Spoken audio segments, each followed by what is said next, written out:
지금까지 특정과 과학 기술을 알아낸 가장 중요한 사실입니다.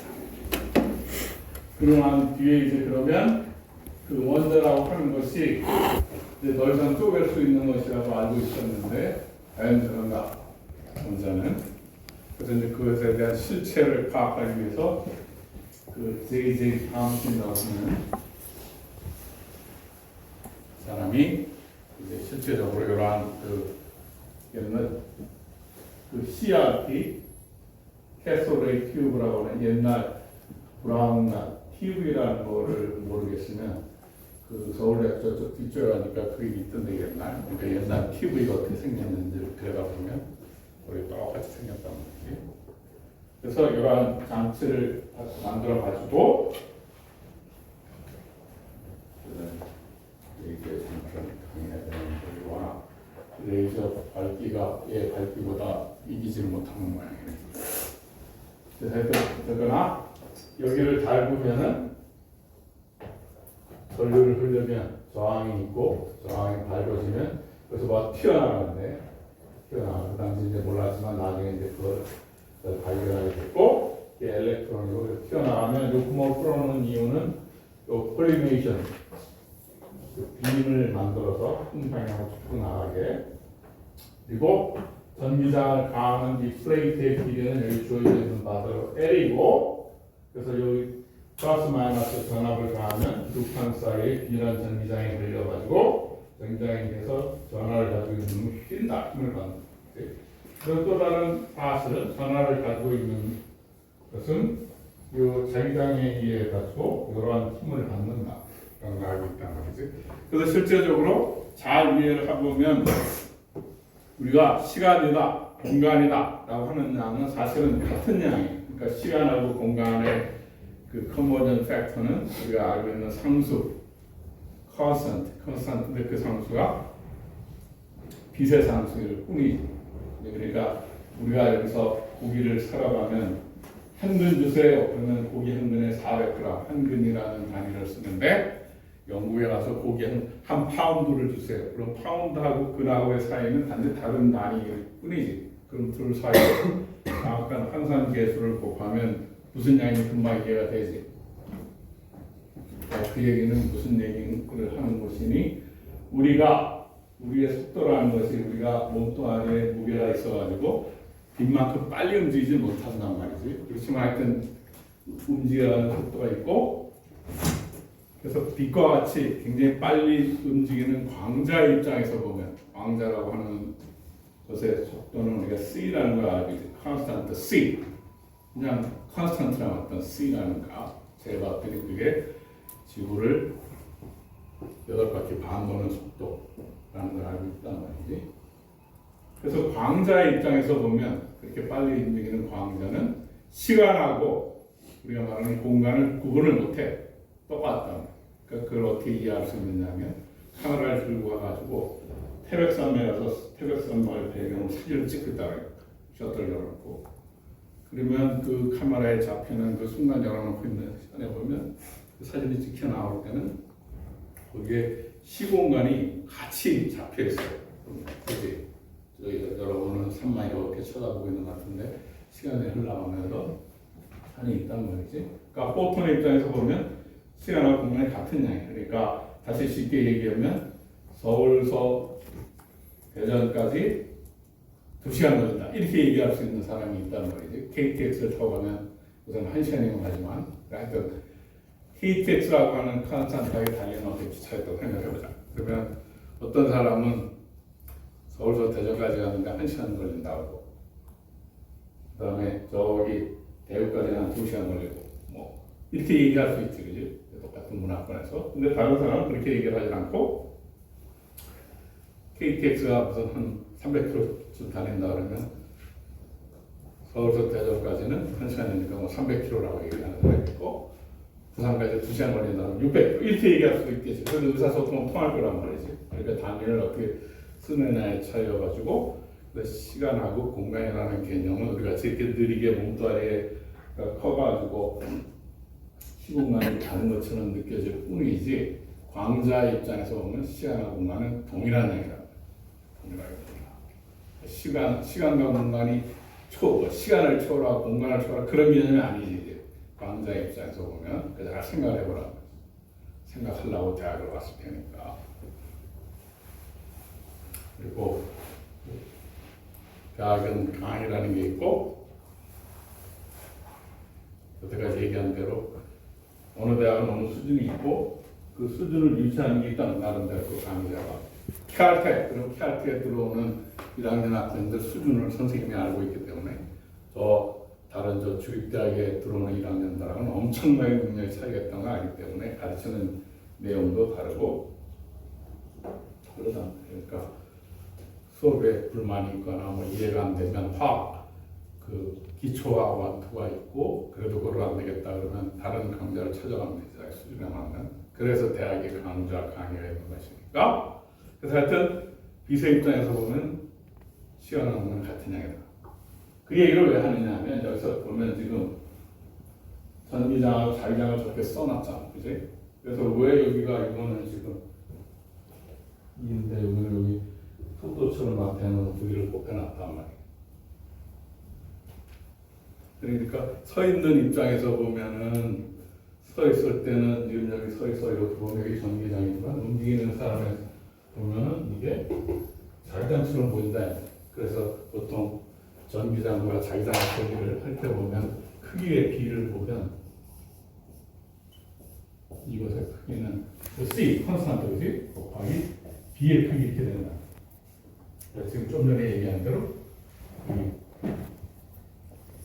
C라는 게 필로소프를 알 수 있었지 곱하기 타임 그러면 이 디스턴스처럼 그지 이렇게 짧게 줄 수 있다.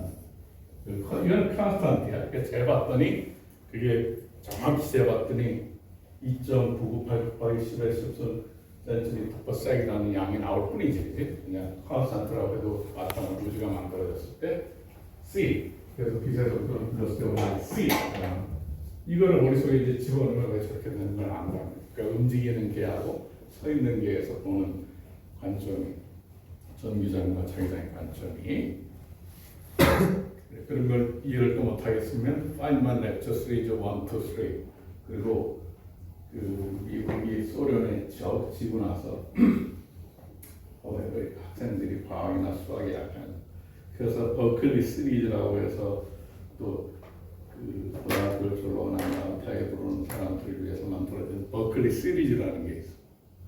그 파인만 시리즈도 있고, 근데 파인만 시리즈가 사실은 더 좋은 책이고 잘 읽어보면 계속 한 번 읽고 두 번 읽고 이해가 안 되면 한 100번쯤 읽으면 스스로 이해가 된다는 말도 있듯이 그걸 가지고 그러니까 좋은 책 몇 권을 잘 가지고 뭘 생각을 하는 훈련을 하는 게 하여튼 그래서 자기장이 주어지고 그래서 여기 앞에 이거 정류장과 다르게 여기 움직이는 그 입자의 속도가 곱해지는 것 같은 말이지. 그래 그러면 이제 여기서 열을 가해가지고 뭐가 튀어나오는데 이제 그게 전자고 전체가 베타 레이라고 부르는 것이고 전자고 전자는 그 휜단 말이지. 자기장은 그러니까 사주를 했으니까 원운동을 하는 것이지.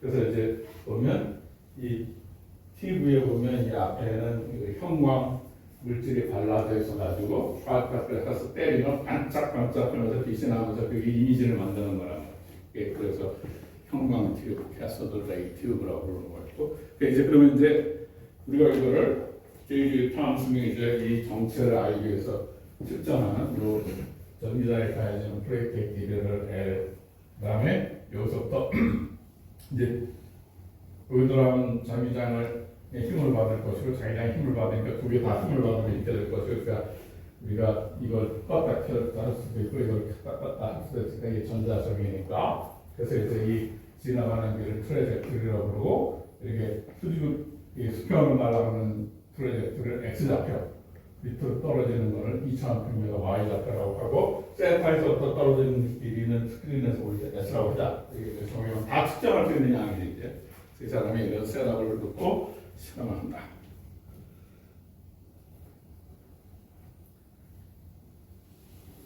그러면 지금 이 플레이트 그 청색의 플레이트가 전장에 가해지는 거지. 처음에 그러니까 전기장에 가야 되는 힘 이고 자기장에서 가야 되는 힘은 이렇게 되니까 두 개를 다 키면 마이너스가 맞아가지고 그러면 요 입자에 보면 힘이 가야 되는 힘이 네 힘이 제로니까 등속 운동을 하지. 그러니까 쭉 시간이 여기서부터 끝까지 나가는데 흘리는 시간을 t라고 하면 여기까지 왔을 때 x 컴포넌트의 변화가 처음에 들어올 때 x 컴포넌트의 성능이나 y 컴포넌트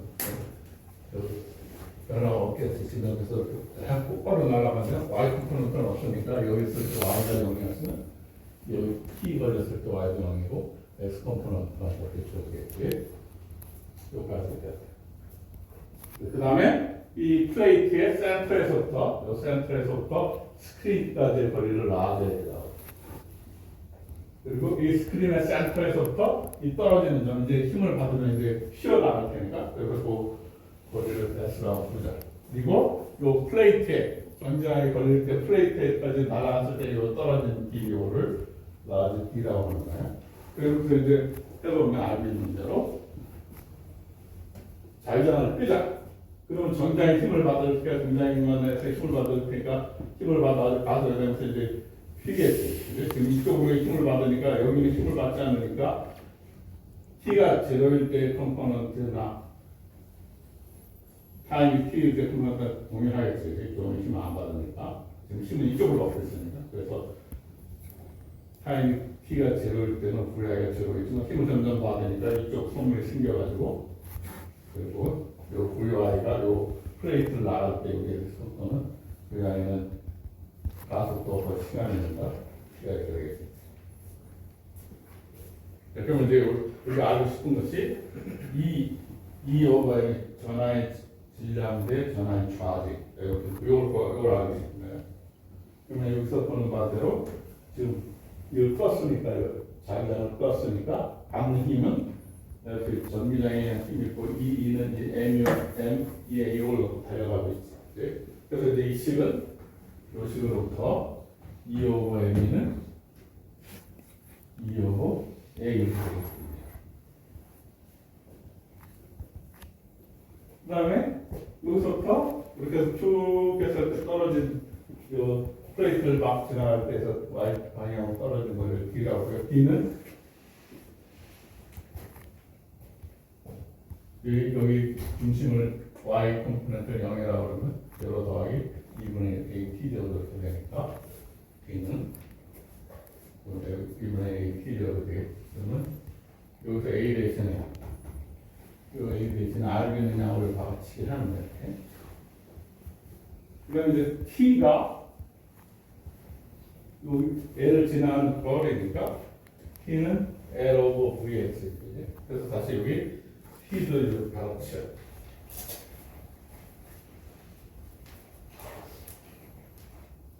네. 그리고 우리가 또 VX를 이거 안 나면 이거니까. 여기 제로 갈 때까지 시간이니까 여기서부터 요 VX는 우리가 요 방식으로 다 알고 있으니까 집어넣어. 그러면 이제 싹 다 알고 있는 양의 크기를 이제 점점 바꿔져 버립니다. 그 다음에 우리가 또 써먹을 수 있는 게 이 스크린의 중심에서부터 요 결국 힘을 받아서 팍 때리는 거지. 그러니까 스크린의 센터에서 여기 반짝 하는 데까지 거리를 S라고 했으니까 스크린을 통해서 그래서 S의 길이는 그리고 요 점하고 요 플레이트를 딱 지나갈 때 두 점을 지나는 직선의 방정식을 딱 그려보면 요 점이 이렇게 가서 이 플레이트의 센터를 딱 지나간다. 보면 알겠지만 요 좌표 집어넣고 요 좌표 직선의 정의가 두 점을 지나는 선분이 직선이니까 요 점의 좌표 요 점의 좌표 집어넣고 직선의 방정식을 보면 쫙 지나가면 정확하게 요 플레이트의 센터를 딱 지나간다. 그래서 그로부터 S에 대한 표현식을 얻어서 집어넣으면 이제 다 요거 다 측정할 수 있으니까 측정하면 2오버 M은 1.75가 있다는 뜻을 얻어. 그러고 나서 이제 밀리칸이라는 사람이 이제 어떤 실험을 하냐면 저 옆에 거는 현대판이고 그 당시에. 그래서 그 오일을 집어넣는다 꼭꼭 뿜으면 옛날에 그 모기약 요즘에 파는 거 보면 그거 확 하면 배르는 정리해가지고 여기에서의 에너지는 보존이 돼가지고 압력이 낮아져가지고 세게 불면은 올라와서 팍 스프레이돼서 나와요. 그 모기약 그래서 뿌리기로 뿌려주면. 그러면 오일 방울들이 분산돼서 내려오면 여기서 이온을 쏴가지고 이걸 이온화시키면은 이 오일 입자가 전할 때 입자가 되고 둘 사이에 정장을 여기서 꼭 마찬가지로 그러면 무게에 가지고 내려가려는 힘 전기장에서 올리는 힘이 바란스가 맞아가지고 그때 이걸 관측을 하는 거예요. 이게 그 당시에 이제 밀간의 실험이고 요즘은 이제 더 좋은 CCD 카메라니 뭐 이런 걸 가지고 이제 자동으로 다 측정해가지고 다 할 수 있고 우리과에서는 실험 탈 거야. 네, 그래서 밀칸이 조금 전에 한 프로가 이제 오일 앞에서 떨어지는데 그러면 질량을 M 차지를 고르는 Q 질량 그럼 이놈은 질량이 있으니까 여기 밑으로 떨어지려는 중력이라는 mg를 받고 전기량이 가있으니까 차지가 있다면 Q라는 그 힘을 이렇게 받고 있겠죠. Q와 m이가 바란스가. 그 다음에 또 알고 있는 게 보존적으로 어떤 입자가 그 어떤 미디엄에서 반경이 R이고 질량이 m이 움직이면은 그 6파 이타가 하는 거는 미디엄을 움직일 때 저항받는 것, 그 비스커시티라고 하는데 미디엄을 비스커시티, 2파 이타, 이 반경 R, 이 놈이 움직이는 속도 V 이렇게 주어진다. 그래서 요 놈하고 요 놈의 힘의 밸런스로부터 6파 이타의 비스커시티라고 하고 점성 RV는 mg. 그다음에 이게 2라고 하니까 3분의 4파의 삼성, density. 질량이 어떠지겠죠. 그래서 이거 집어넣고 하면 이제 실험식으로 얻어진 거는 그 전하량, 이 전하량이 어떤 전하량을 찌고 있는 크기가 개수가 요만한 게 이렇게 되고 또 전하량 얼마나 띄고 있는 개수가 뭐 수십 개, 뭐 수백 개 이런 식으로 줄어드는 맥자를 보면 하여튼 그 전하 개수는 그 물방울이 그 기름 입자가 갖고 있는 전하량의 차이를 보면 딱 정확하게 강력이 20으로 떨어진다는 것도 알고 있었다니까 이걸 짐작하고 있었던 것이지. 그래서 하여튼 그래서 이 식으로부터 이제 얻어내면 아까 E오가 N이 알았으니까 내일의 함수는 여기 음하고 결합해가지고 전자의 전하량은 이제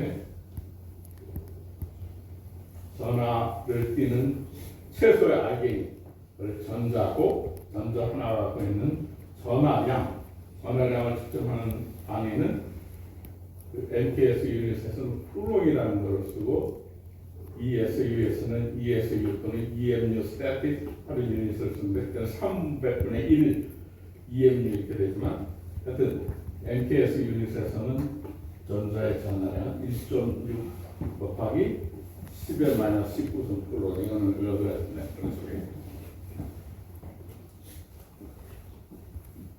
그거로부터 EOM으로부터 전자 하나의 질량은 6.1 곱하기 10의 마이너스 31kg이다. 이제 두 가지 굉장히 중요한 모든 물질은 원자로 이루어져 있고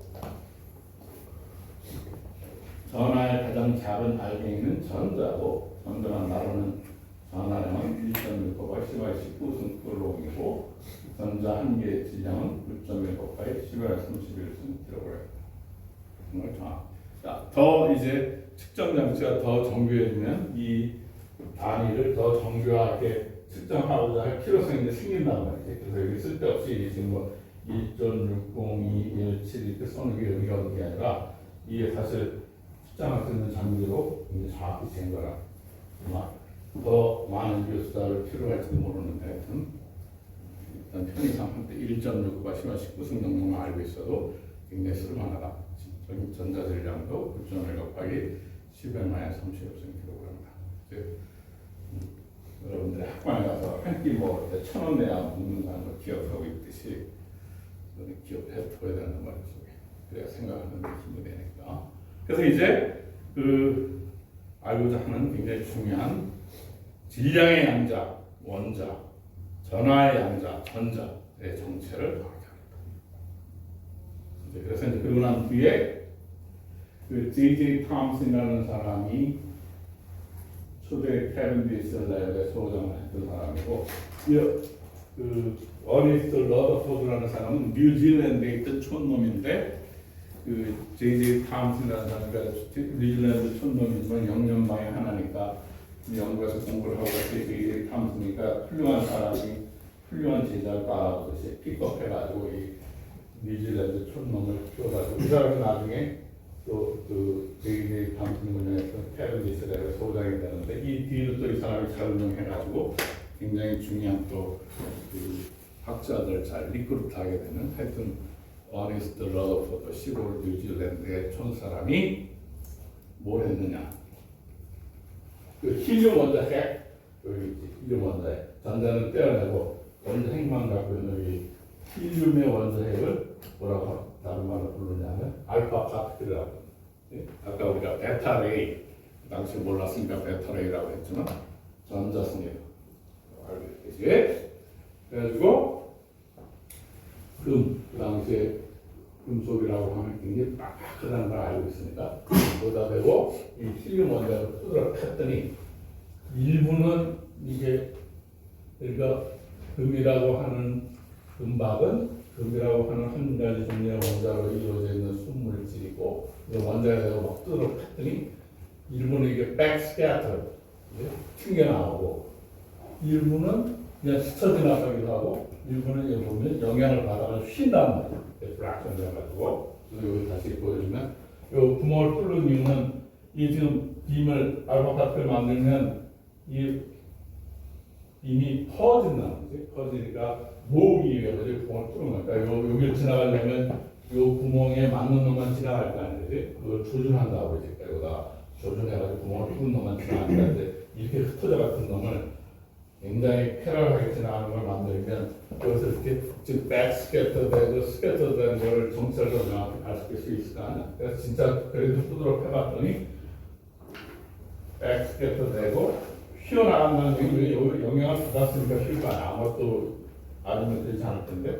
그래서 그런 뭔가 여기 이제 보이는 바로, 그래서 이 사람이 원자라고 하는 것이 이제 전자가 있다는 것도 이제 알았고, 그러면 전자하고 원자 핵이 어떻게 되는가 알고 싶어서 저걸 한 거죠.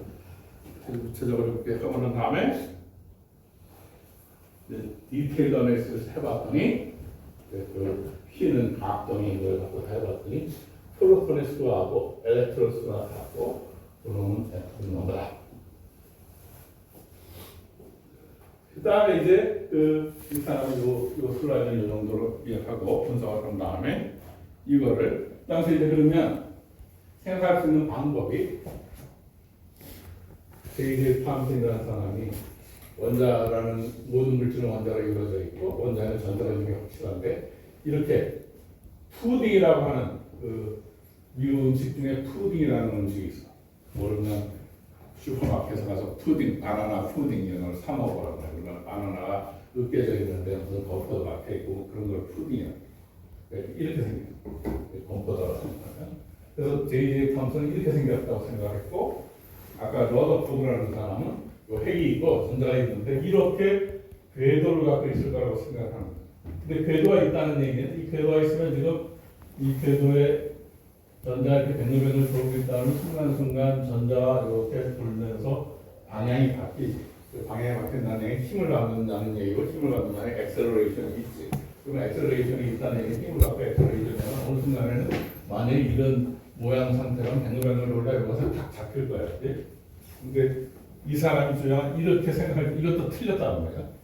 그래서 지금 우리가 알고 있는 거는 양자라고 하는 것의 특징은 원자나 전자와 같이 그렇게 작은 세상을 우리가 양자라고 하는데, 양자의 상태는 저는 입자성보다는 파동성이 굉장히 강해. 웨이브 캐릭터가. 그래서 이 모형은 틀린다는 게. 그래서 이걸 어떻게 픽스하느냐면, 이게 입자가 아니라 이게 스탠딩 웨이브처럼, 왜 불을 둥둥둥둥 치면 그 스페리컬 웨이브가 생기잖아. 그처럼 이 정상가 스탠딩 웨이브가 되면 그게 맞는 거야. 그럼 이제 그 아까 저 뱅글뱅글 돌고 있지는 않고 전자가 어떤 궤도에서 스탠딩 웨이브를 이루고 있다. 그게 우리가 알고 있는 지금 원자의 모습이야. 상당히 많은 걸 배우고 있는데 어떤 기본을 이제 배우는 거예요. 그래서 이제 하여튼 프로톤이다. 프로톤이라는 놈은 핵의 중심에 있고 프로톤은 플러스 전하를 띠고 질량은 전자의 1836배다. 그러니까 힐륨 알파 파트는 4개의 프로톤으로 이루어져 4개의 프로톤을 냈으니까 대충 질량이 얼마 정도 될까 있을 것이고 그래서 결국은 핵의 질량에 따라 가지고 달라지는 걸 우리가 아조토라고 하고 그래서 하이드로젠, 듀티리움. 그래서 우주에는 지금 하이드로젠이 대부분이고 거기에 한 5%가 힐륨이고 뭐 이런 것들이 이루어져 있고 그래서 힐륨하고 듀티리움의 레이쇼를 보면은 뭐 여러 가지 생성의 기원이라든지 에이지 같은 거 알고 있고 보통 우리가 프로톤, 뉴트론을 합쳐가지고 핵적 뉴클리어 스피시즈라고 부르고 그걸 뉴클라이드라고 하죠. 그래서 뉴트론은 핵 밖으로 나오면 핵 밖에서는 굉장히 불안정해가지고 뉴트론은 깨져가지고 프로톤하고 엘렉트론이 되는데 그 뉴트론의 반감 시간은 12분이다. 그래서 이제 우리가 쓰고 있는 그 피어레딕 테이블에서 쓰는 그 케미컬 엘레먼트 심볼이고 여기에는 질량은 프로톤의 개수 더하기 뉴트론의 개수가 전자의 질량은 여기 보는 것으로 1840분의 안 되니까 전자의 질량은 찾아. 그리고 여기에 질량 애토믹 넘버는 좀 전에 한 대로 프로톤의 넘버고 차지의 넘버 이렇게 알고 있게 됐다. 지금 여기까지 우리가 알고 있는 주기율표에 대한 정보다. 그래서 다시 돌아가면 좀 전에 얘기하는 게 이 궤도를 돌고 있다는 얘기는 전자는 전하를 띄고 있는 걸 알고 있고 원궤도 운동을 하면 당연히 운동을 바꾼다는 얘기고 그 얘기는 엑셀레이션 되겠다는 얘기고 엑셀레이션 되겠다는 얘기는 차주 엑셀레이션 되면 나무라는 사람이 발견한 바에 의하면 엘렉트로메그네이션이 나가니까 에너지를 잃어가지고 결국 핵에 잡혀가지고 결국 그러한 원자는 존재할 수 없다. 알고 있는 사실입니다. 그러니까 무슨 유명한 학자니 뭐 아인슈타인이 그런 사람이 하루아침에 된 게 아니라 토마스 에머슨이라는 사람이 얘기했듯이 천재니 어떤 학자라는 사람들은 많은 사람들이 관측되는 것에서 일반론을 추출한 다음에 과감한 용기를 갖고 내뱉는 사람이다. 그러니까 데이터가 다 축적되어 있다. 그거를 올바르게 이해해서 설명할 수 있는 거예요. 그래서까지 알아가지고 이제 현재 우리가 아는 이 사람을 깨가지고 이게 이제 몇 년 전에 힉스 보손이라고 힉스 보손은 무슨 일을 한 것이냐 하면 바닷물에 있느냐 수영장 민물에 있느냐에 따라 가지고 여러분이 느끼는 실제적인 몸무게가 다르잖아요. 그치? 민물에서는 가라앉고 바다에 가면 뜬단 말이야. 그처럼 알고 있는 미지의 입자에 대해서 질량을 전체적으로 부여하는 게 힉스 보손이고 예측되기 전에 발견되지 않았는데 발견하고 그래서 완성한 게 요 표현. 이거를 뭐라고 부르냐면 스탠다드 모델이라고. 스탠다드 모델은 다른 걸 뭐하냐면 여러분들 다 알고 있듯이 중력, 그 다음에 중력, 전자리력, 그 다음에 강한 핵력, 핵을 이렇게 붙들어매는 그거에 관계되는 걸 글루온이라고.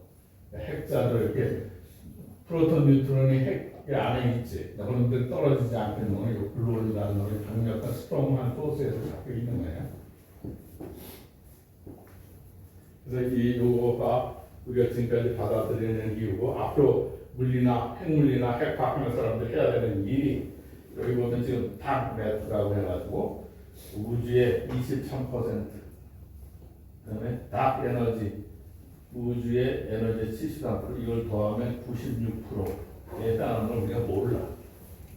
근데 왜 이런 걸 알 수 있느냐 하면 우리가 지금 팽창하고 있지. 팽창하고 있으니까 적어도 이것들이 요 에너지가 있으니까 뭔가 있으니까 가만히 있으면 아까 바다로 스태틱하게 유지돼야 되는데 참 팽창하고 있다는 얘기는 굉장히 가속적으로 팽창이 에너지가 있다는 얘기야. 뭐의 정체는 몰라. 이거를 알아보고 있는 것이고 나머지 지금 4%에 해당하는 게 아까 우리가 알고 있는 피아레딕 테이블에 그 멘델레프가 들어섰고 그다음에 그 수소 힐륨의 상대적인 게 빅뱅에서 얘기했었지 지난 시간에 그거에 대해 알고 있고 그래서 이 표는 이제 받아들이는 거 우리가 지금 알고 있는 물질이에요. 그래서 궁극적으로 알고 있는 것은 여기 있는 대로 요 쿼크라고 하는 게 있고 혹은 업이 있으면 다운 쿼크가 있고 참, 스트레인지, 탑, 바텀 그리고 랩턴, 경입자라고 우리말로 번역하면 하여튼 랩턴이 있으면 엘렉트론이 있으면 요 엘렉트론 있잖아 우리가 발견한 엘렉트론은 엘렉트로 뉴트리노 뉴트론은 지금도 아마 우리가 있는데 슝슝슝슝 우리 몸으로도 지나가고 있을 텐데 못 느낄 뿐이지 그 다음에 미온이 있으면 미온 뉴트리노 타우 뉴트리노 이렇게 되는 거고 그 다음 힘을 내게 하는 게 광자, 포톤 그 다음에 스트롱크 핵들을 잡아내고 있는 블루원 그 다음에 핵 사이에 또 강한 상호작용도 있지만 약한 상호작용이 있는데 그것들 G 보선, W 보선 요게 지금까지 완성되어 있는 것이 그 정도만 알고 있으면 그래서 이제 원자로 모든 물질은 원자로 이루어져 있고 원자는 전자가 있고 핵이 있는데 핵은 뉴트론과 프로톤이 있고 프로톤은 들여다보면 이게 깨면 여기 말한 대로 스탠다드 모델에 의해서 쿼크하고 랩톤이라는 걸로 이루어져 있고 이것들 내기하는 힘은 포톤, 글루온, G 보선, W 보선 그리고 이것들이 펼쳐져 있는 장은 힉스 보선이라는 걸로 이루어져 있다는 세상이 이 정도까지 이제 우리가 정상적으로 받아들이고 있는 것이다. 그래서 이제 다시 보면 힐륨 원자와 수소 원자에서 보면 이거 우리가 잘 알고 있는 지금 양성자는 플러스 차지를 띠고 있다고 그랬지, 근데 중성자는 플러스 차지를 안 띠고 중성해야지. 왜 그런 거? 아니 조금 전에 얘기한 거 다시 한번 이제 스탠다드 모델의 결정판 이 쿼크가 있으면 업 쿼크가 있고 다운 쿼크가 있고 트랜스트레인드 다파도 이런 것들은 다 발견돼서 성질도 다 알고 있단 말이지. 그래서 엘렉트론, 뉴트리노, 미온, 뉴트리노, 타우, 뉴트리노 이것도 알고 있는데 이 뉴트리노 사이의 정확한 질량에 대한 건 모르고 상관관계는 알고 있어. 그래서 이거에 대해서 그냥 존재하고 있고 상관관계를 밝힌 건 노벨상을 주고 있고 이것도 아주 명확하게 개개에 대한 걸 명확히 밝힐 수 있을 정도로 정확한 측정도로 하면 이것도 아마 결국은 받을 것인데 이렇게 되면 왜 그러면 양성자는 플러스 차이를 띠고 중성자는 차이를 띠지 않느냐? 또 보면 안에 보면 양성자는 이쪽에 보면 업 여기 보면 업 콕 두 개하고 다운 콕 하나로 이루어져 있고 중성자는 업 콕 하나하고 다운 콕 두 개로 이루어져 있고 여기서 보면 업 콕은 업 참 탑이라고 하는 콕은 차지가 3분의 2야. 다운 스트레인지 바텀은 차지가 마이너스 3분의 1이야. 그러니까 이제 해보면 수소 원자에서 또 양성자가 있다. 양성자는 차지가 업이 두 개 있으니까 3분의 4에다가 다운이 마이너스 3분의 1 빼니까 3분의 3 1이지. 이거 플러스 차지를 돼 있어. 얘는 업 하나에 다운이니까 3분의 2에다가 마이너스 3분의 1 곱하기 2하니까 0이지. 그래서 얘는 차죠. 최소한 이제 이 정도는 알겠고 이제 우리가 이 정도는 이제 알고 그래서 이제 물질적으로 알고 있는 것은 모든 물질은 원자로 이루어져 있고 원자에는 핵과 전자로 이루어져 있다. 그다음에 핵도 쪼개 보면 표준형이라는 게 이제 완성이 됐는데 쿼크하고 랩톤이라는 걸로 이루어져 있고 그래서 프로톤은 두 개의 업코크와 한 개의 다운코크로 이루어져 있고 뉴트론은 업코크하고 두 개의 다운코크로 이루어져 있다. 알고 있다. 그래서 이게 핵물이나 핵화학하는 사람들이 하는 이거는 거의 다 이제 많이 연관되었다까지. 근데 이제 지금 와서 하는 아까 딱 메터하고 딱 에너지에 대한 비전을 이제 비전을 하고 있다. 그리고 아직 요 표에서 덜 구성되어 있는 거는 이 부분에 개개의 질량에 대한 논문은 너무 가볍고 빨리빨리 지나다니고 그러니까 측정하기 굉장히 어렵지.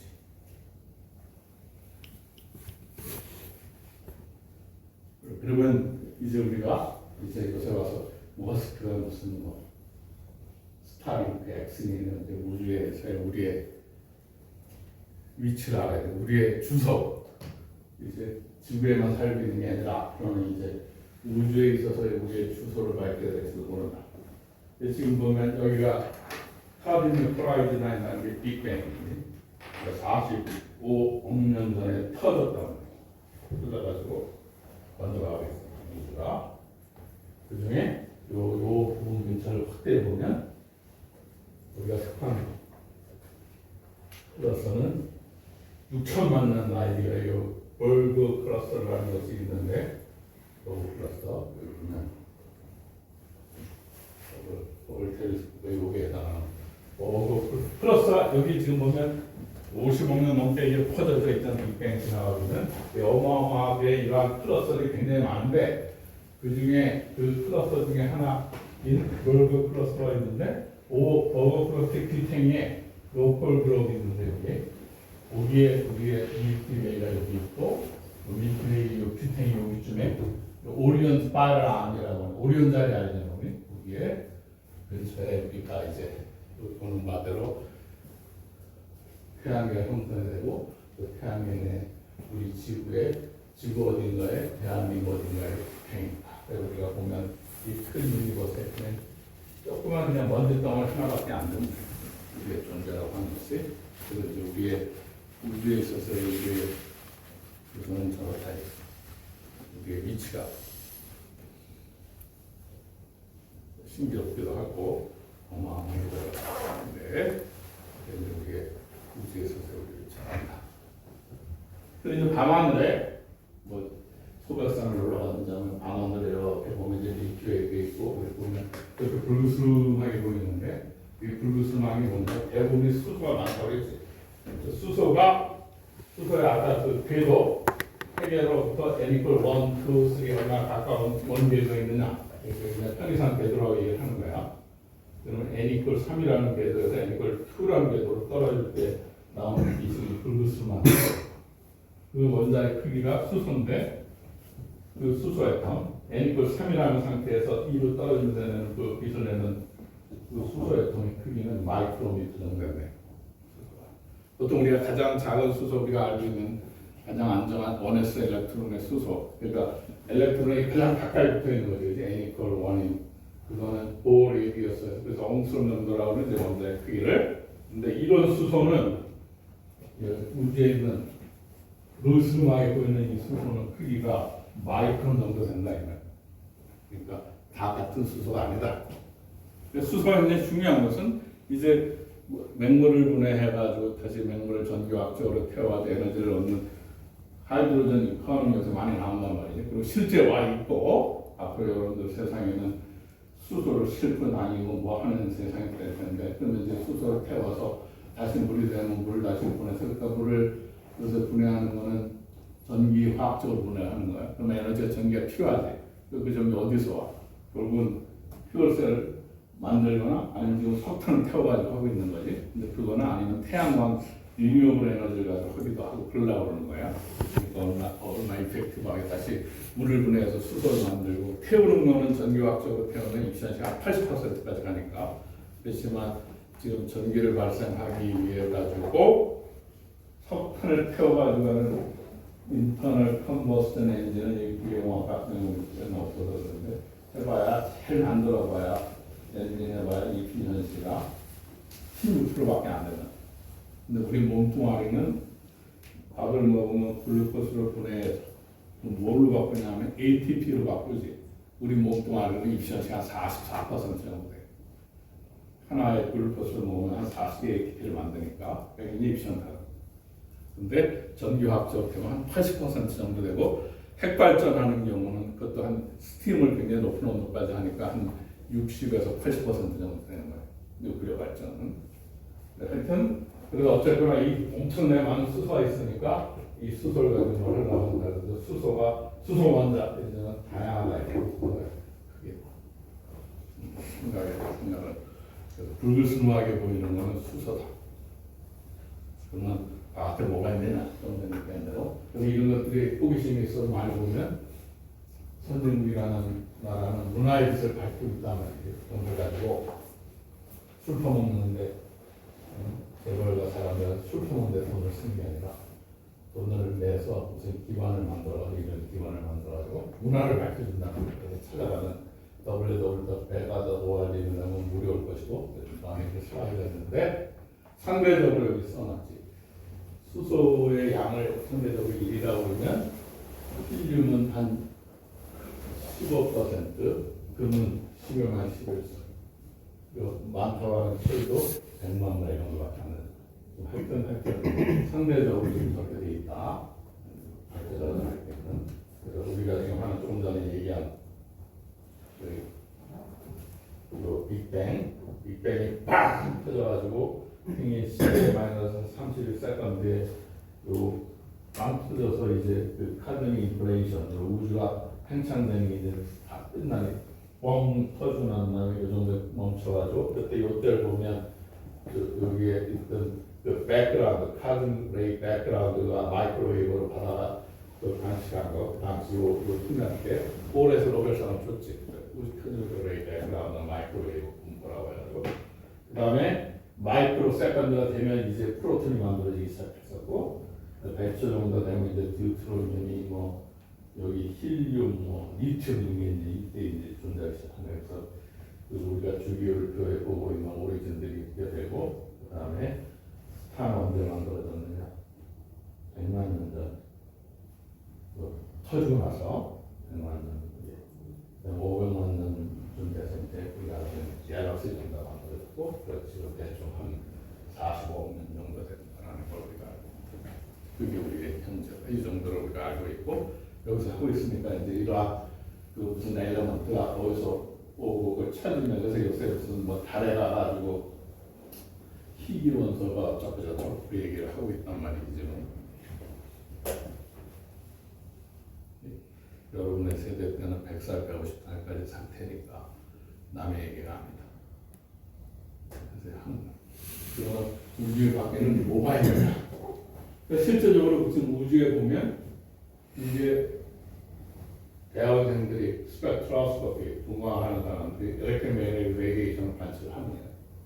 그래서 지금 우주가 빈 공간이 아니라 H2, HCN, CNH 이런 것들 다 발견된 분자예요. 우주의 존재. 이걸 어떻게 아느냐면 이런 것들의 그 전자기성을 관측한 다음에 실제 실험실에서 이걸 합성해요. 합성을 해가지고는 요 정체는 결국은 원자로 이루어져 있고 전자가 있으니까 전자가 엘렉트로매그네틱 레디에이션을 낼 테니까 상태를 바꿔서 그걸 다 측정하면 이 뭐가 있다는 걸 안다. 그래서 지금 중요한 게 이 HCO 플러스 이게 결국은 핵심물질을 모든 것들을 완성하는 중심에 HCO 플러스가 있고 이 HCN이 사실은 여러분들의 그 퓨린, 피리그린 베이스라고 하는 것들의 그 육각형 만들고 하는 이 세계가 없으면 육각형 만들어서 그것이 근원이 나왔습니다. 근원이 이런 것들이 실제적으로 있고 그러면 지금까지 발견한 가장 큰 거는 몇 개냐? 그러면 원자가 한 13개 정도 되는 것들이란 말이에요. 이게 10개, 11개, 13개 그 우주에 저런 것들이 지금 잔뜩 있다.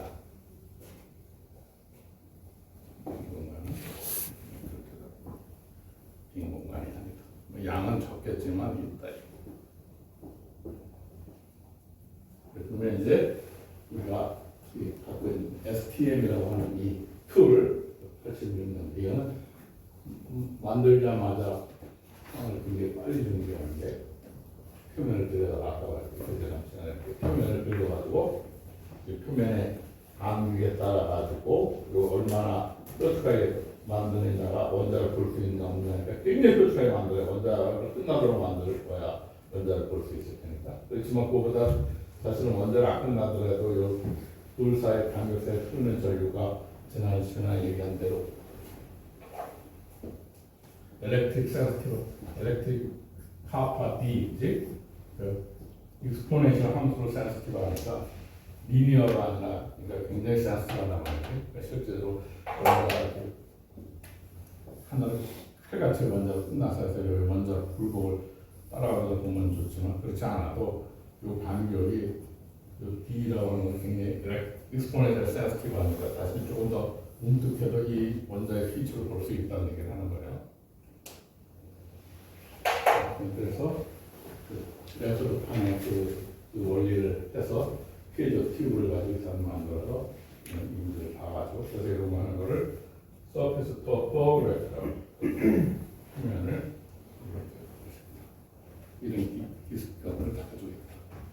그래서 실제적으로 그 학생들이 저런 피에조 튜브 뭐 몇만 원밖에 안 하고 피에조 튜브의 전압을 가지고 컨트롤하는 걸 좀 정교해야 되니까 그런 한 몇백만 원 하고 하면 그 많이 잡아 한 돈 1,000만 원 정도 하면 굉장히 피선타는 걸 자기가 만들어가지고 할 거예요.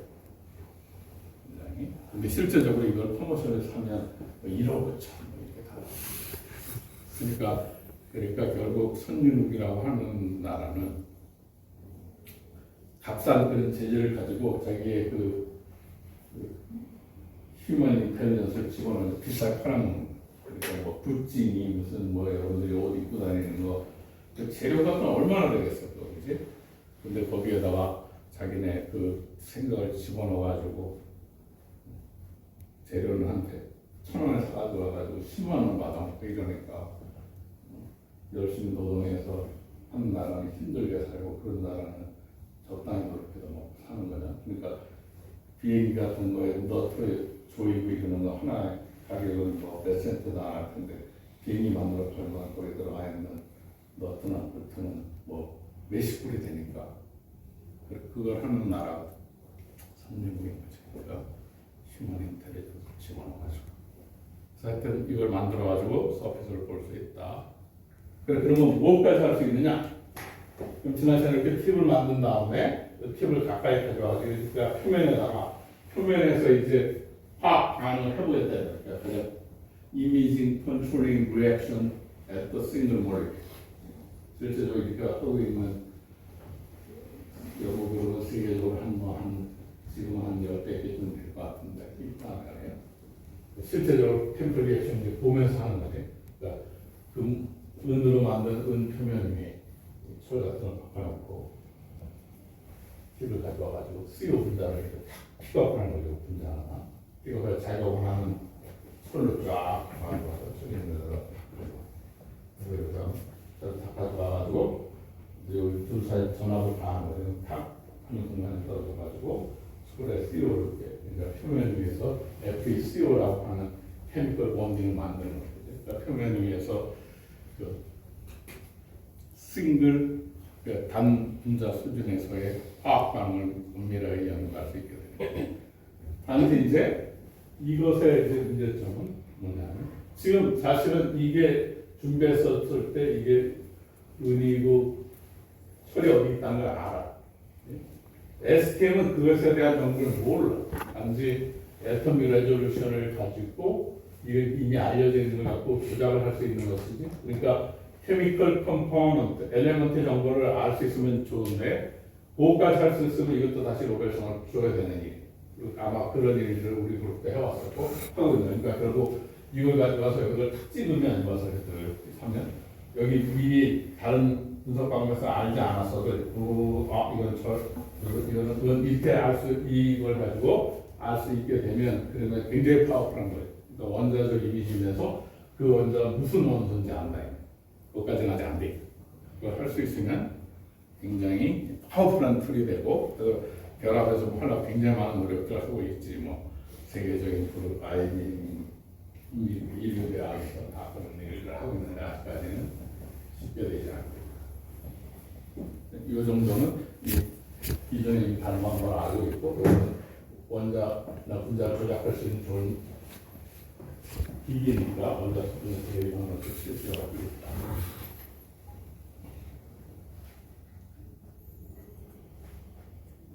그래서 이제 케미컬 본드가 뭐냐? 제임스 본드가 아니라 케미컬 본드라고 해요. 케미컬 본드를 어떻게 하냐? 이것도 마찬가지로 아까 원소는 정말 모르지만 다른 걸로서 알고 있는 거니까 이 철 원자에 5개가 표면에 있다는 걸 알고 있고, 요 CO 분자도 여기 있다는 걸 알고 있어. 이제 이걸 가져와서 조작을 해가지고 요 CO가 철학 반응해가지고 FeCO가 다 만들어져 있어. 여기는 지금 CO가 여러 반응하는 찰나에 하는 것이고, 여기는 보면 FeCO가 돼 있는 다시 또 CO가 달라붙어가지고 FeCO 들어가고, 이런 것들을 지금 할 수 있는 수준을 가지고 가 있다 이 거지.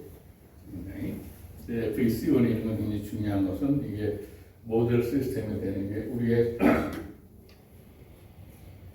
몸뚱 안에는 산소를 받아가지고 호흡을 해가지고 아까 ATP도 태우고 위에 호흡으로 태우느냐 호흡이 모자랄 때 그냥 글라이콜리시스 그냥 분해해서 하느냐에 따라 효율이 굉장히 다르단 말이지. 그리고 실제적으로 지금은 괜찮지만 CO하고 O2하고는 이 철에 붙는 친화력이 CO는 산소보다 300배나 더 나아. 그게 옛날에 그 연탄가스 중독에 돼서 죽는 이유가 산소가 히모글로빈에 철에 와서 달라붙어서 공급이 돼야 되는데 가서 일산화탄소가 떡 달라붙어서 300배나 더 잘 달라붙으니까 잘 안 떨어지니까 산소 공급이 안 되니까 굶어 죽는 거거든. 그래서 그게 왜 어떤 식으로 결합을 하고 그런 것들에 대한 이 핵심 모델 시스템이기 때문에 굉장히 중요해요. 항상 사이언스를 한다는 거는 정확하게 어떤 시스템을 만들어서 뭘 하려고 합니다. 이렇게 해서 실제로 그 케미컬 본드라는 거는 여기서 보는 바와 대로 보면 원자 사이에 지금 달라붙어가지고 전자 분포가 어떻게 되는 걸 다루는 게 케미컬 본드.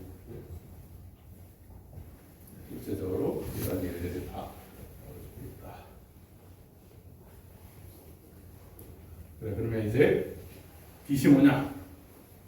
그러면 웨이브고 빛의 정체가 뭐냐? 그랬더니 빛이라고 하는 포토는 일렉트로매그네틱 레디에이션이다. 정체가 다 있는 거니까 광자라고 하는 건 전기장과 자기장이 더 그린 바대로 전기장과 자기장이 서로 수직으로 교차하면서 공간으로 퍼져나가는 것을 우리가 일렉트로매그네틱 레디에이션 전자 이선이라고 합니다. 그리고 그 변화하는 거를 우리가 앰플리튜드라고 하고 또 여기서 여기까지 산등선까지 볼에서 볼까지 거리를 웨이브렌스라고 정하겠습니다. 그 일렉트로매그네틱 레디에이션이라고 하는 것은 파장이 다르다 하더라도 마이크로웨이브가 가장 긴 거니까 여러분들이 스마트폰에 커뮤니케이션하고 하는 거하고 지금 여러분들이 보는 지금 가시광선이라고 하는 게 파장은 다르지만 다 동일한 일렉트로매그네틱 레디에이션은 아까 빛의 속도를 가진다고 했지. 3 곱하기 2.997 8 곱하기 10의 10선 cm/s 이라고 하는 어떤 빛의 속도 항상 C 재봤더니 이렇게 나누는 걸로 나타납니다. 그리고 프리퀀시의 단위로는 1/set이라는 쫄즈라는 단위를 쓴다. 그리고 앰플리튜드라고 하는 것은 그런 말하는 대로 센터 라인에서부터 그 웨이브의 하이트, 그 진폭, 이 전체를 진폭이라고 부르는 게 아니라 그 센터 라인을 여기를 진폭이라고 합니다. 진폭의 제곱을 우리가 인텐스라고 합니다. 진폭의 제곱이 인텐스다. 그 빛이 세다.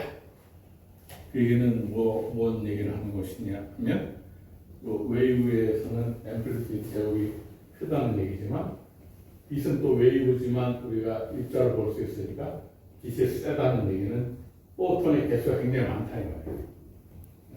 빛이 세다는 얘기는 포톤 안경에 와서 여러분 눈알을 굉장히 수백 개 와서 두드러 편다 이거예요. 빛이 센 빛은. 약한 빛은 포톤의 개수가 작고.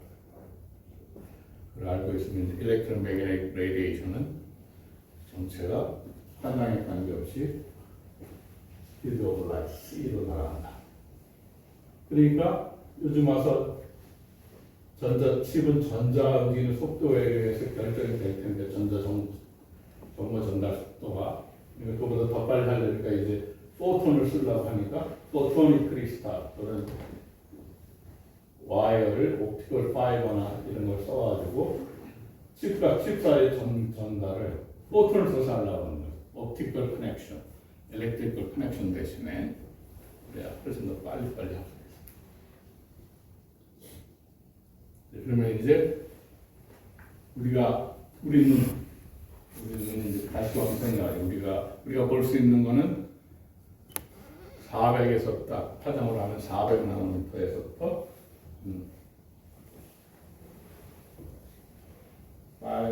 빨간색보다 조금 더 한 400에서 한 800나노미터 그 정도까지가 우리가 볼 수 있는, 그보다 더 우리가 UV도 볼 수 없고.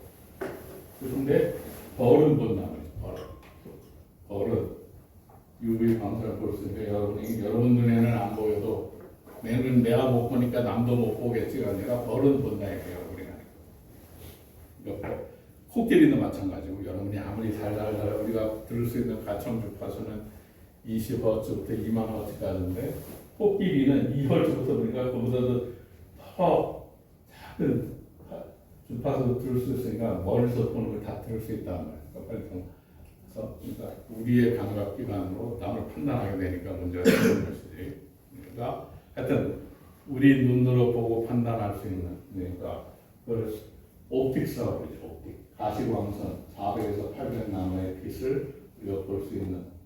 그러니까 우리가 옵틱스를 사용하면 안경도 그렇지만 그런 그 광학기기를 쓰면 궁극적으로 우리가 볼 수 있는 가장 작은 피처 사이즈가 얼마냐 그걸 보자는 얘기입니다. 아까 우리가 STM이나 AFM 해가지고 할 수 있는 역할을 보는 것처럼 광학기기를 쓰면 그보다 더 작은 피처를 볼 수 없을 테니까 한번 보자. 우리 상의 크기가 있다. 상의 크기가 있다. 그리고 또 구멍이 뚫려 있다. 아파처 크기가 길다. 그러면 그걸 통해 가지고 볼 수 있는 가장 큰 크기가 얼마냐. 그거를 사람들이 레일리, 진슨이 그러니까 라이트 스캐터링 하는 사람들 우리 연구를 했단 말이에요. 궁극적으로 가장 작게 현미경을 써가지고 우리가 분해할 수 있는 분해는 얼마나 되는가. 요게 모델 시스템이 크기가 여기 있다. 여기 구멍 크기에 빛이 지나가는 거지. 그러면 요 구멍 크기에 빛이 지나가게 되면 어떻게 되면 빛은 웨이브 캐릭터가 강하니까 간섭을 일으켜가지고 여기 보면 여기 가운데 제일 밝고 구멍을 지나가니까 가운데 제일 밝고 그렇지만 어둡고 그다음에 이거보다는 덜 밝지만 그래도 밝은 환이 나타나고 여기 또 이렇게 환이 있고 이렇게 되는 거지. 그리고 관측한 거를 이렇게 여기 보면 자세하게 나와요. 이거 한 사람이 여기 있는 에어리라는 사람. 그래서 에어리 디스크의 센터가 85%의 빛이 여기가 보이는 거죠. 그러니까 거기까지는 확실히 보일 테니까 그래서 이 사람들이 이제 레졸루션을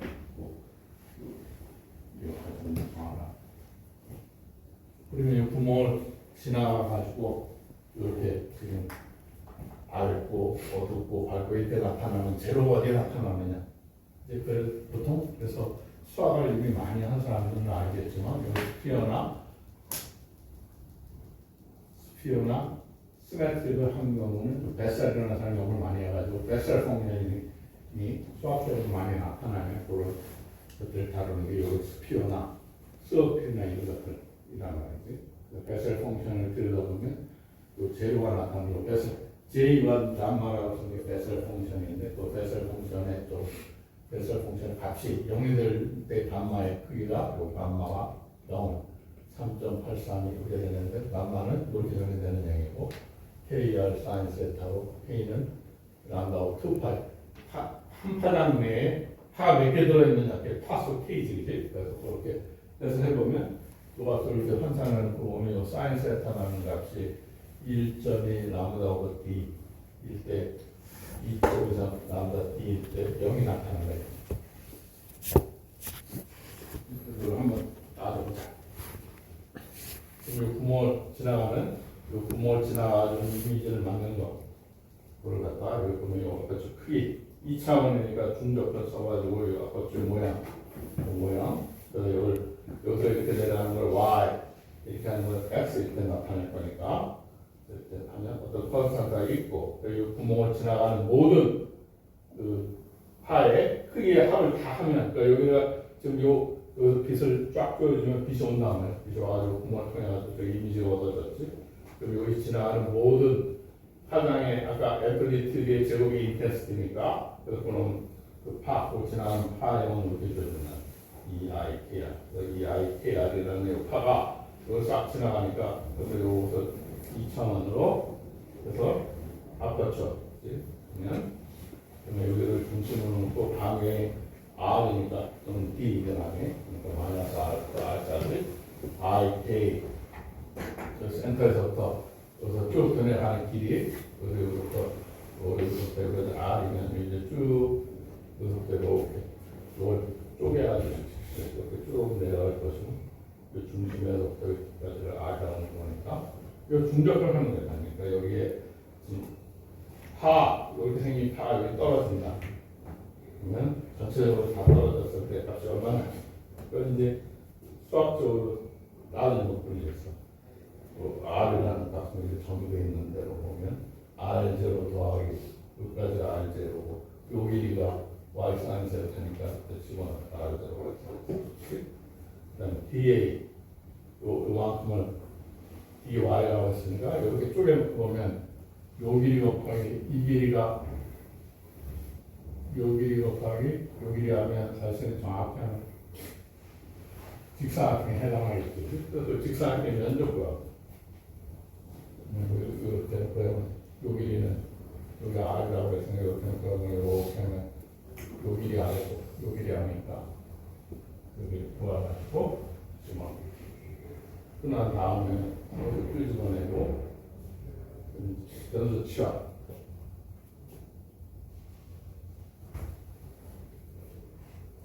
연수 취합해가지고 이걸 바꾼 다음에 접근하면 이 접근 값은 이제 베셀이라는 사람이 열심히 연구를 해놔가지고 베셀 펑션 보면 또 하면은 요 12 왜요 구멍 빛이 통과하면 요 이미지 얻어졌느냐가 우리 번호가 들어보면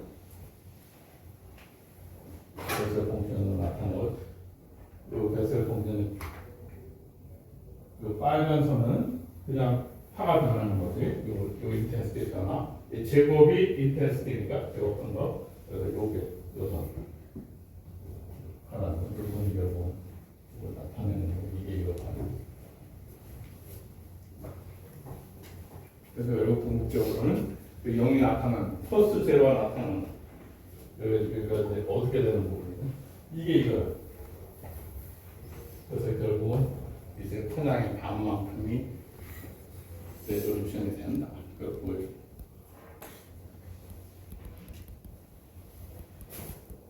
그래서 이거를 좀 전에 한 거를 그냥 산수 이제 여기부터는 중적풀이니까 그러니까 IKR이라고 하는 일렉트로매그네틱 레디에이션 그지? 어떤 답법학이 보통 하라는 게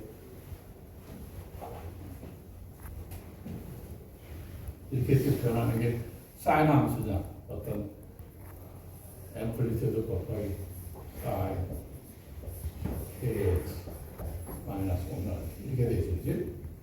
근데 이제 보통 5파이 나누기가 귀찮으니까 보통 이거는 익스포넨셜 오일러의 정리에 의해서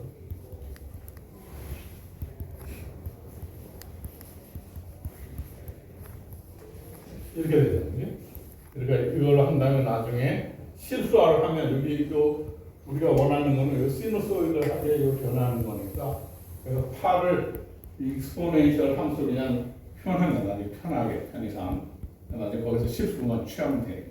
그래서 아까 입에 떨어지는 게 이 시누소이드하게 변하는 이 웨이브가 이렇게 생겨 떨어지는 걸 생각을 웨이브가 여기 IKR이라고 쓴 것이고 그래서 아까 R은 R0 플러스 Y 사이즈가 더 변하게 뒤에 있는 이 면적소 여기서부터 쫙 이 Y를 가능한 거 이거 면적소 쫙 다 나는 걸 더하면 되는 거니까 그래서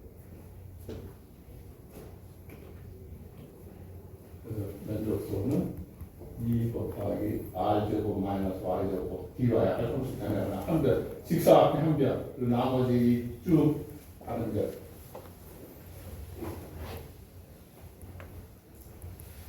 이게 여기서 그러면 이 길이 아니까 이 길이에서 이렇게 해서 이렇게 하면 이거 생각해놓게 되면 요 길이 dy의 제곱이고 요 길이를 말하는 거니까 요 길이 곱하기 요 길이 더하기 요 길이 그러니까 결국 요 길이의 2배가 전체 길이니까 이 길이 곱하기 요 dy 그게 요 연접선 그러니까 요게 da니까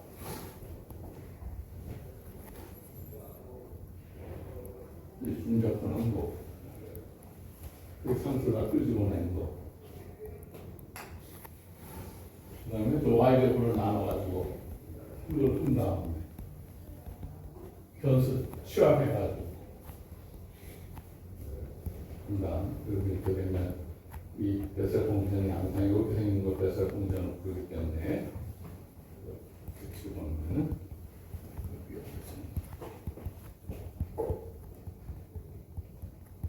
그래서 결론적으로 말하고 싶은 게 뭔고 하니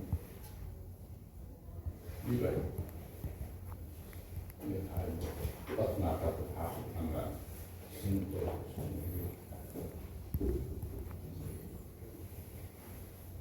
영적을 안배대로 보고 엔사인 세트라고 하면 그래서 여기 지금 엔사인 세트라고 부르는 이 엔사인 세트가 말하자면 꼭 구멍의 크기를 결정하는 것처럼 해서 이거를 뉴메리컬 아프로치라고 부른다. 그러니까 어떤 파장이 있으면 궁극적으로 요 엔사인 세타 가장 커봐야 지금 요 사인 세타는 커봐야 1이란 얘기지. 1이 대충 1이라고 보고 이게 뭐 물이라고 공유하는 1이잖아. 그러는 거 보면 이 만약에 어떤 파장을 쓰면은 파장의 반 정도가 레졸루션이 같지만 그러니까 600 나노미터의 파장의 빛을 쪼이면은 여러분이 광학적으로 가장 얻을 수 있는 가장 높은 레졸루션은 그 파장의 반이다. 600 나노미터를 쓰면 300 나노 정도가 제일 작은 띠처럼 보는 크기다 그 말하는 거예요. 그걸 기억하면 돼. 그래서 이 뉴메리컬 아퍼처라고 하는 건 일반적으로 공기가 아닐 수 있겠지. 그러면 이 값을 더 크게 하면 이 값이 보는 파장액을 좀 여기 값이 더 크면 클수록 레졸루션을 더 높일 수 있겠지. 그러니까 여기 공기는 N이 1이지만 공기가 아니라 여기다가 기름이다 하면 기름 한 1.6 되게 되면 조금 더 레졸루션이 높아지겠지. 그러니까 물에다 담을 수도 있고 기름에다 담을 수도 있고 공기에다 할 수 있는 하여튼 핵시키는 0.6 람다 제로 오버 N사인 세트다.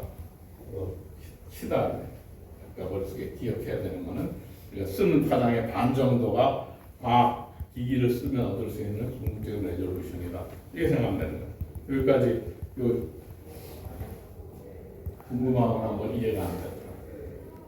그러니까 가시광선을 쪼이면 과학기기, 렌즈나 뭐 이런 걸 통해서 얻을 수 있는 가장 궁극적인 레졸루션은 그 쓰는 파장의 반이다. 그게 가장 크게 얻을 수가 있는 건 그 정도다. 그게 그러니까 더 높은 레졸루션 얻으려면 다른 방법을 해야 된다 그 말이지.